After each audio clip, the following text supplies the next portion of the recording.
सीखेंगे टेंस के बारे में। सबसे पहला टेंस जो होता है वो कौन सा है? वैसे तो आप जानते होंगे टेंस कितने होते हैं, 3 होते हैं। एक तो प्रेजेंट टेंस होता है, पास्ट टेंस होता है और फ्यूचर टेंस होता है। ठीक है, तो प्रेजेंट टेंस मीन्स होता है वर्तमान काल, पास्ट टेंस मीन्स होता है भूतकाल, और जो अपना फ्यूचर टेंस होता है वो कौन सा होता है? भविष्य काल। तो आज हम जिस टेंस के बारे में वर्णन करने जा रहे हैं वो है अपना प्रेजेंट इंडेफिनिट टेंस, जिसे हम सिंपल प्रेजेंट टेंस भी बोलते हैं। ठीक है, चलिए देखें। सबसे पहले सिंपल प्रेजेंट टेंस में पहला नियम होता है, इसके अंत में ता है, ती है, ते है ना, इस टाइप की चीजें आती हैं। वह खाना खाता है, वह गाना गाती है, तो आखिरी में क्या आ रहा है? ता है, ती है, ते। ओके, तो पहली चीज तो आप ये याद रखेंगे। अगर इस टाइप का है तो आप समझ जाएंगे कि वो कौन सा टेंस है, सिंपल प्रेजेंट टेंस। ठीक है, दूसरी चीज, जो साधारण वाक्य होते हैं उसमें आपको ये पता होना चाहिए एक वचन कौन सा होता है और बहुवचन कौन सा होता है। तो एक वचन और बहुवचन, he, she, it, he, she, it, किसी का नाम आ गया।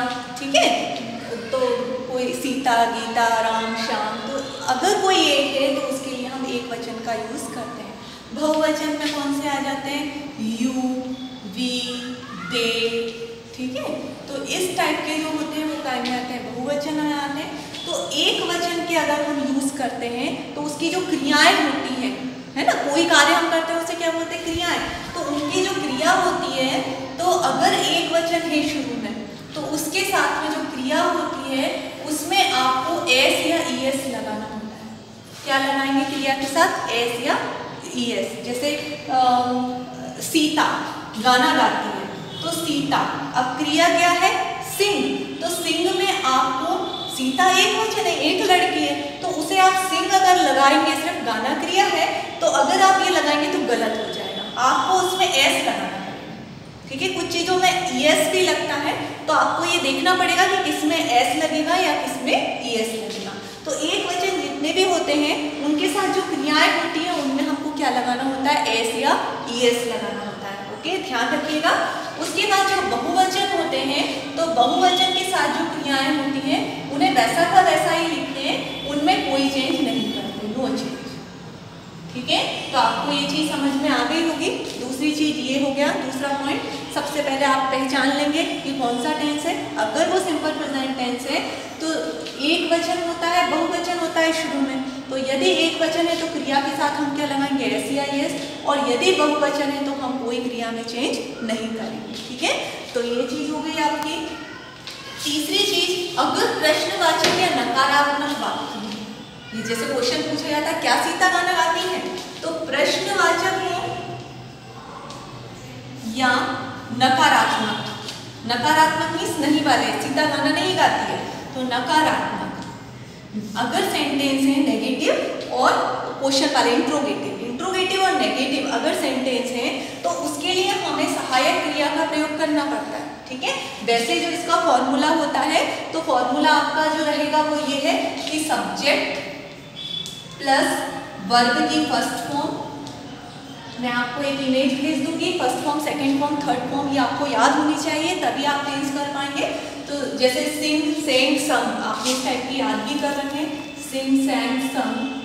अभी मैं सॉन्ग वाले बता रही हूँ तो संग। तो यहाँ पर जो ये वाली स्टार्टिंग की होती है वो फर्स्ट फॉर्म है, ये सेकेंड फॉर्म है और ये थर्ड फॉर्म है। इसी तरह से सबकी होती है, जितनी भी क्रियाएं होती है उसकी। तो यहाँ पर सब्जेक्ट, वर्ब की फर्स्ट फॉर्म और ऑब्जेक्ट, बस इतना सा फॉर्मूला रहता है। अगर नॉर्मल सेंटेंस है तो यानी वो प्रश्नवाचक ना तो इंट्रोगेटिव होना चाहिए, ना ही वो कौन सा वाला नेगेटिव होना चाहिए। ठीक है, तो आपका ये फॉर्मूला रहेगा। यदि अब यहाँ पर तो मैंने ये बता दिया कि ये है सब्जेक्ट, जैसे मैंने सीता सिंग्स सॉन्ग, ओके, तो सीता क्या हो गया? सब्जेक्ट, सिंग्स मीन्स क्रिया, उसमें अपन ने एस या एस लगा दिया क्योंकि वो एक वचन है, और सॉन्ग, सॉन्ग मीन्स गाना, वो क्या हो गया? ऑब्जेक्ट। ओके, तो ये अपना नॉर्मल है फॉर्मूला। अगर अब सेंटेंस प्रश्नवाचक या नकारात्मक आ जाते हैं तो हमको सहायक क्रिया या तो डू का प्रयोग करना होता है या डस का करना होता है। ठीक है, तो अगर अब हम डू का कब करेंगे और डस का कब करेंगे, तो हमें ये पता होना चाहिए कि यदि सब्जेक्ट जो है, सब्जेक्ट शुरू की चीज है ना, तो यदि एक वचन है, सब्जेक्ट क्या है?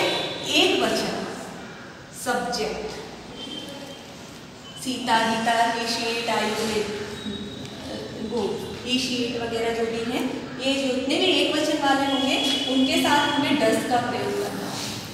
और यदि हम डस का प्रयोग करते हैं तो क्रिया में अगर एस या एस लगा होगा तो वो क्या हो जाएगा, हट जाएगा। एस या एस हट जाता है, ठीक है। तो आपको ये चीज पता होनी चाहिए। क्यों? क्योंकि एक वचन जितने भी होते हैं हम क्रिया में क्या लगाते हैं, एस या एस।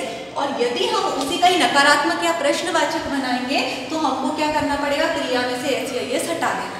यानी डज आ गया तो डज में एस लगा ही हुआ है ऑलरेडी, तो उसके कारण जो क्रिया में एस या एस लगा है वो क्या हो जाएगा, हट जाएगा। और यदि बहुवचन है सब्जेक्ट, यदि सब्जेक्ट कैसा है, बहुवचन, तो किसका प्रयोग होगा, डू का। और इसमें क्रिया में कोई चेंज नहीं होगा, नो चेंज, जैसी है वैसे की वैसे ही होगी। ओके, तो ये आपको नियम समझ में आ गए होंगे। ये चीज अगर आपने ध्यान में रख ली तो आप पूरा प्रेजेंट टेंस कर लेंगे। ओके, तो अब मैं आपको करके बताऊंगी। ये आपको नियम मैंने बता दिए, आई होप आपको सारे समझ में आ गए होंगे। चलिए अब अपन देखते हैं कि किस तरह से इसको अपन फॉलो करते हैं। ठीक है, ये नियम आपने अच्छे से देख लिए। चलिए अपन स्टार्ट करते हैं, मैं बता रही हूँ इसको।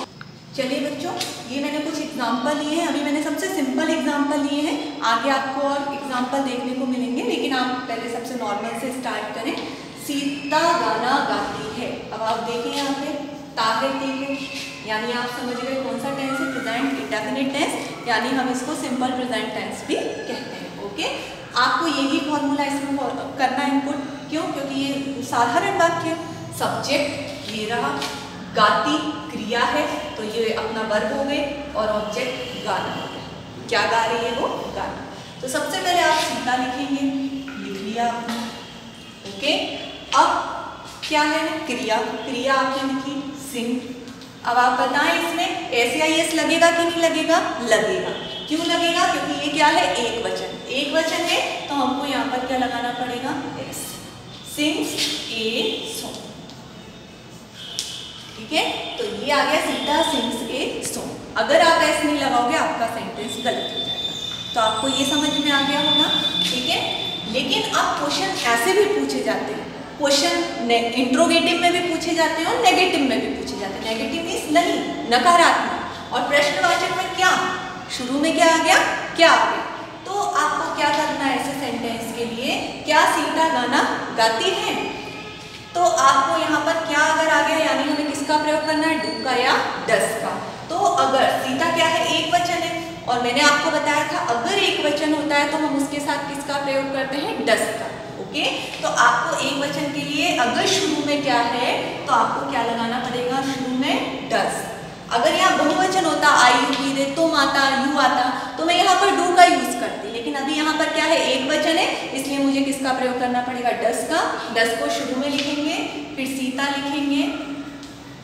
अब आप जो सिंग रहेगा उसमें एस नहीं लगाएंगे। ओके, क्रिया का एस या एस अब नहीं लगता अगर डस आ जाता है तो आपको नॉर्मली सिंग लिखना है, सिंग ए सॉन्ग। ओके, उसके बाद अब हम सीता गाना नहीं गाती है, नहीं मीन्स नेगेटिव आ गया, तो सबसे पहले तो आप सीता लिखेंगे, फिर नहीं है तो हमको अब डस के साथ में क्या लगाना पड़ेगा, नॉट। डस का प्रयोग तो करना है, एक वचन के साथ हम किसका प्रयोग करते हैं, डस का। तो does not sing a song. Okay, तो इस तरह से ये होता है। तो ये मैंने आपको फिल करके बताया है। ठीक है, इस तरह से ही बहुवचन का होगा। बहुवचन में अगर हम देखें तो यहाँ पर जैसे मैंने तुम गाना गाती हो दे दिया, यहाँ पर क्या, तुम, और यहाँ मैंने सीता की जगह सब जगह पे क्या कर दिया है, तुम लिख दिया। तो तुम मीन्स क्या होता है, यू होता है। तो तुम, यू जो होता है वो बहुवचन के लिए यूज होता है। तो सबसे पहली बात, अगर यही सेंटेंस है तो मैंने सबसे पहले तो सीता की जगह पे यू लिख दिया, तुमको यू बोलते हैं, और ये यू बहुवचन होने के कारण क्रिया में एस या एस नहीं लगता, सिर्फ you sing a song. Okay, तुम गाना गाती हो। ठीक है, तो इस टाइप का बन जाएगा, तुम गाना गाती हो। उसके बाद क्या तुम गाना गाती हो, अगर इस टाइप का सेंटेंस आ जाए, क्या तुम गाना गाती हो, तो यहाँ पर डस की जगह हमको तुम यानी बहुवचन होता है, तो डस की जगह पे आपको किसका यूज करना है, डू का, तुम की जगह यू ही रहेगा, और ऐसे आई तो इसमें भी नहीं लगता, तो do you sing a song. और याद रखिएगा प्रश्नवाचक अगर वाक्य होता है तो यहाँ पर आपको क्वेश्चन मार्क लगाना जरूरी होता है, ओके, तो आप ये जरूर लगाएंगे।